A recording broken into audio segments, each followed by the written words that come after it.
Monika's heart raced as the final school bell rang, signaling the start of the long-awaited winter break. 12-year-old Monika had big plans for the 2-week holiday. Her parents were going on a business trip, leaving her home alone for the first time.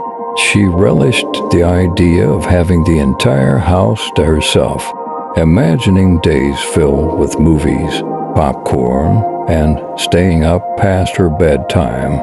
The first day alone was a dream come true. Monika woke up late, enjoyed a leisurely breakfast, and decided to spend the day in her pajamas.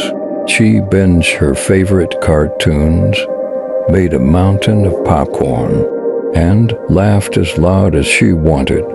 As darkness fell, she was unbothered by the creaks and whispers that the old house seemed to make. On the second day, the excitement began to wane. The house felt larger than ever, and Monika couldn't shake off the eerie feeling that she was being watched. She turned up the volume on the TV, trying to drown out the sounds that seemed to echo through the halls. Her reflection in the dark windows sent shivers down her spine, but she brushed it off as a trick of the mind. The third day brought a heavy snowfall, covering the neighborhood in a pristine white blanket. Monika decided to venture outside, building a snowman and having a snowball fight with her imaginary friends. Yet, with each snowball she threw, the unease grew. She thought she saw fleeting shadows out of the corner of her eye, but every time she turned, there was nothing there. As the days passed, Monika's nerves escalated. Strange occurrences became more frequent. A door slammed shut on its own, the lights flickered, and her toys seemed to move when she wasn't looking. She convinced herself that it was all her imagination, that being home alone was playing tricks on her mind. One night, while snuggled under her blankets, Monika heard a whisper. She held her breath, straining to hear it again. "Monika," the voice murmured. Her heart raced as she clutched her teddy bear tightly. She convinced herself that it was just the wind, but the unease lingered. The following evening, as Monika sat in the living room, engrossed in a movie, she heard footsteps upstairs. Her eyes widened with fear. She turned off the TV, trying to ignore the sounds, but they continued, slow, deliberate steps, as if someone was pacing back and forth. Summoning all her courage, Monika tiptoed to the bottom of the stairs and called out, "Hello, is anyone there?" Her voice quivered, and the only response was the echo of her own words. She thought about calling her parents, but pride and stubbornness kept her from admitting her fear. As the footsteps continued, Monika decided to investigate. She crept upstairs, each creaking step causing her heart to race. The hallway was dimly lit, and the air felt heavy. She followed the sound to her parents' room, her trembling hand hesitating on the doorknob.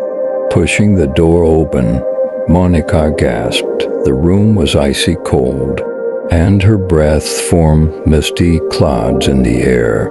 Her parents' bed covers rustled as if someone had just been there.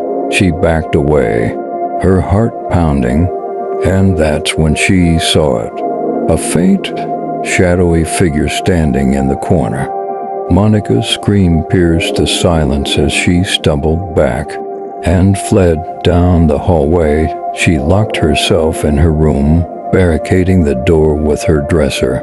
Tears streamed down her face as she huddled in the corner, praying for morning to come quickly. Hours later, the first rays of sunlight filtered through her curtains. Exhausted and terrified, Monika cautiously emerged from her room, finding the house eerily still. She mustered the courage to check her parents' room again, but this time the figure was gone. The room was as it should be, warm and ordinary. With a shaky breath, Monika realized that she couldn't stay alone in the house any longer. She called her parents, her voice trembling as she recounted the events of the past few days. They rushed home, their worried expressions turning to relief when they held their daughter in their arms. Monika's parents assured her that it was probably just her imagination, a result of being alone in the house, but Monika knew what she had seen and felt. As the family spent the rest of the break together, Monika couldn't shake the feeling that the house held secrets, one she might never fully understand. Years later, Monika would recount her chilling experience to friends and family. Some dismissed it as a child's vivid imagination, while others listened with rapt attention, wondering if there was more to the story than met the eye. Monika, now an adult, still couldn't explain what had happened during those days alone, and the memory continued to haunt her, a lingering mystery from her past.